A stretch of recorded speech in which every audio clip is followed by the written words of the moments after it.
कालिंदीपुर कोई साधारण गांव नहीं था। गंगा यहाँ एक तीखा मोड़ लेती है, जैसे कोई प्राचीन रहस्य छिपाने के लिए। कहते हैं सदियों पहले यहीं एक तपस्वी ने गंगा से वरदान मांगा था कि इस भूमि पर आने वाला कोई भीतर से टूटा हुआ भी लौटे तो पूरा होकर लौटे। शायद इसीलिए यहाँ की हवा में भी एक नरमी थी, मिट्टी में भी एक गहरा सुकून। पीपल का वह पेड़ कम से कम 400 साल पुराना था। उसकी जड़ें गंगा तक चली गई थीं। पेड़ के नीचे एक छोटा सा शिवलिंग था, जिसके सामने हमेशा एक मिट्टी का दीपक जलता रहता। दीपक जलाने का काम पिछले 20 साल से विश्वेश्वर बाबा करते थे। कोई नहीं जानता था कि उनका असली नाम क्या था। लोग बस बाबा या विश्वेश्वर बाबा कहते। बाबा का शरीर दुबला पतला था, पर आंखें ऐसी कि देखने वाला भूल जाए कि वह कहाँ खड़ा है। उनकी दाढ़ी अब पूरी तरह सफेद हो चुकी थी, पर चेहरे पर एक भी झुर्री नहीं थी। वे दिन में बहुत कम बोलते, बस संध्या के समय भजन गाते। भजन भी कोई साधारण नहीं, कभी तुलसीदास, कभी कबीर, कभी मीरा, तो कभी अपने बनाए दोहे। सब कुछ है तुझ में, बाहर कुछ नहीं, फिर क्यों ढूंढे फिरे मनवा बावराही। गांव के लोग कहते थे कि बाबा के भजन सुनकर गंगा की लहरें भी थम जाती हैं। राधा उस गांव की सबसे खामोश औरत थी। हरि की मृत्यु के बाद उसने जैसे अपने होठों पर ताला लगा दिया था। दिन भर खेत में काम, शाम को घर, 2 रोटी और फिर अंधेरे में बेटी लक्ष्मी को सीने से चिपकाकर सो जाना। लक्ष्मी जब छोटी थी तो पूछती, माँ पापा कब आएंगे? राधा बस इतना कहती, जल्दी, और फिर चुप। हरि की मृत्यु के बाद सास ससुर ने उसे घर से निकाल दिया था। विधवा बहू घर की लक्ष्मी नहीं, अलक्ष्मी होती है, सास ने कहा था। राधा बिना एक शब्द बोले चली आई थी। एक टूटी फूटी झोपड़ी किराए पर ली, उसी में पल रही थी और पाल रही थी। उस तूफानी शाम का किस्सा तो सबको याद है, पर उससे पहले भी एक रात थी जिसे राधा कभी नहीं भूलती। हरि की 13वीं के बाद की रात। राधा अकेली गंगा किनारे बैठी रो रही थी। बेटी घर पर सो रही थी। वह सोच रही थी कि अब जिए भी तो कैसे। उसी समय बाबा उसके पास आए थे।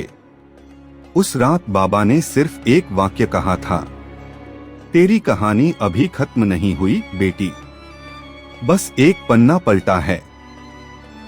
फिर बाबा चले गए थे।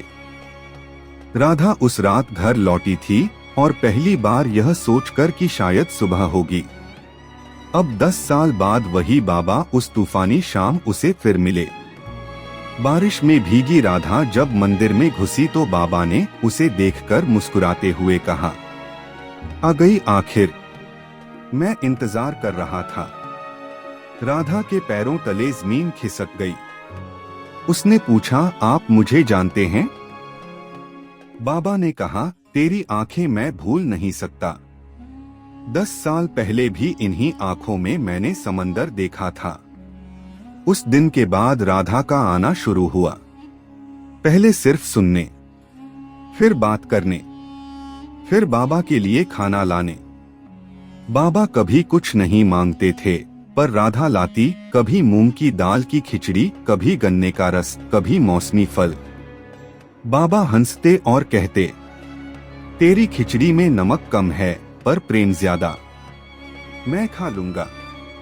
धीरे धीरे राधा ने बाबा को अपनी सारी कहानी सुना दी। कैसे हरि की मृत्यु के बाद उसका झटका अभी तक नहीं गया। कैसे सास ने कहा था कि वह कुल की बदनामी है। कैसे गांव की औरतें उससे दूरी बनाए रखती हैं। कैसे लक्ष्मी को स्कूल में बच्चे चिढ़ाते हैं कि तेरी माँ विधवा है, तेरे पापा नहीं हैं।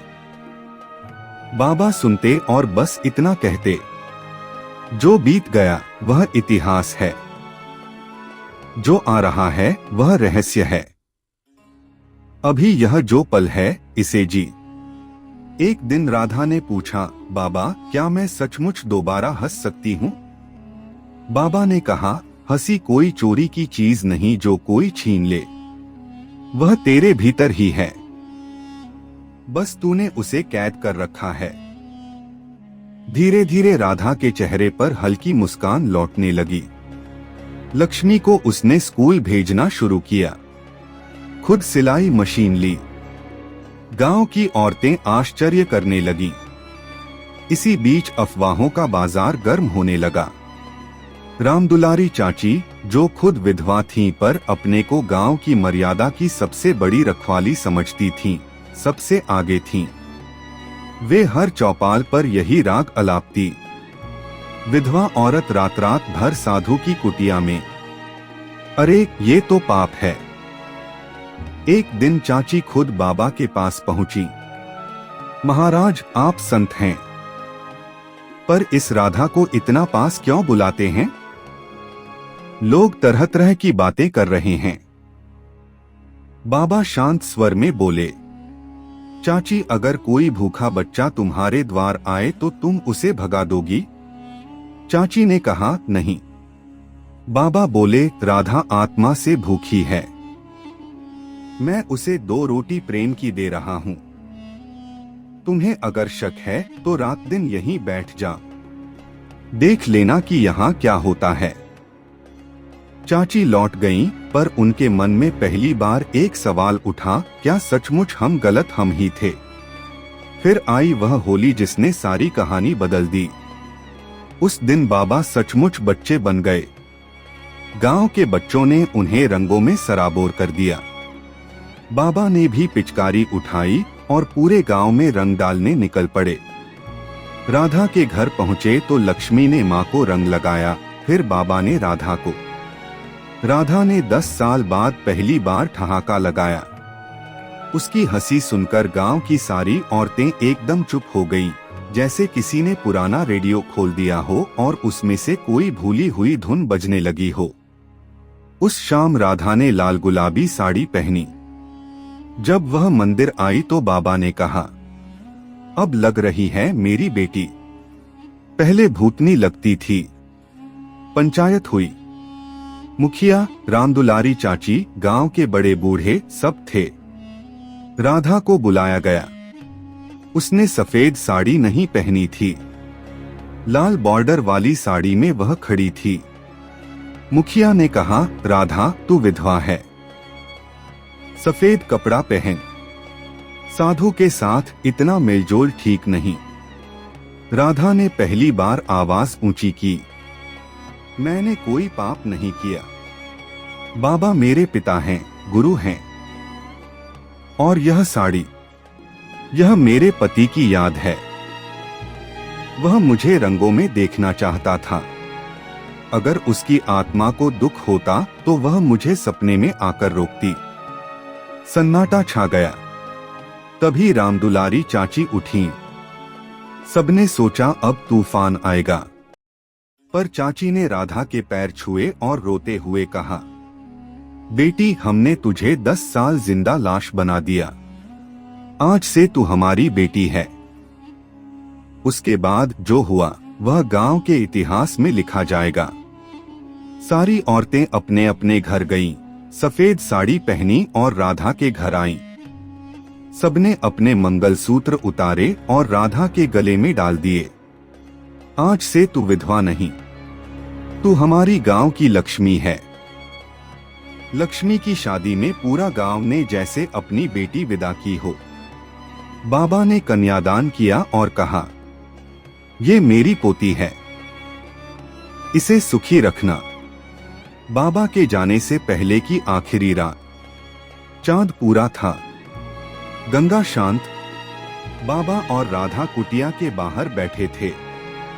बाबा ने अपना जनेऊ राधा के हाथ में रखा।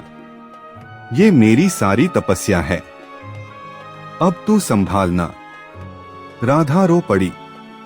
बाबा ने कहा, मरना कोई डरने की बात नहीं, ये तो बस एक कपड़ा बदलना है। दूसरी तरफ हरि इंतजार कर रहा होगा, पर तुझे अभी बहुतों की आंखें पोंछनी हैं, सुबह बाबा का शरीर शांत पड़ा था, होठों पर वही मुस्कान। राधा ने खुद बाबा को स्नान कराया, चंदन लगाया, गीता पढ़ी। चिता जली तो धुएं में बाबा का चेहरा दिखा, हाथ हिला रहे थे जैसे कह रहे हों, अब तू गा। 30 साल बीत गए। उसी कुटिया में अब राधा माँ रहती हैं। 60 पार कर चुकी हैं, पर चेहरा अब भी वैसा ही। हर शाम भजन होता है, उनकी आवाज में वही जादू है। दूर दूर से लोग आते हैं, कोई टूटे रिश्ते लेकर, कोई बीमारी, कोई अकेलापन, सब शांति लेकर जाते हैं। हर साल होली पर गांव की सारी विधवाएं रंगीन साड़ी पहनती हैं। हर साल दिवाली पर पूरा गांव कुटिया के बाहर दीप जलाता है। और जब भी कोई नई विधवा गांव में आती है, राधा माँ उसे गले लगाती हैं और कहती हैं, बेटी सफेद कपड़ा कोई सजा नहीं, तेरी जिंदगी अभी बाकी है। चल आज से रंग पहन, आज से हंस, आज से जी। और पीपल के उस पुराने पेड़ के नीचे आज भी वही दीपक जलता है। हवा जब चलती है तो पत्ते सरसराते हैं, जैसे बाबा अब भी भजन गा रहे हों। लोग कहते हैं बाबा नहीं गए, वे बस राधा माँ की आंखों में, उनकी हंसी में, उनकी आवाज में, इस गांव की हर औरत की हिम्मत में बस गए हैं। और गंगा आज भी उसी मोड़ पर मुस्कुराती हुई बहती है, जैसे कह रही हो कि यहाँ आने वाला कोई टूटा हुआ नहीं लौटता।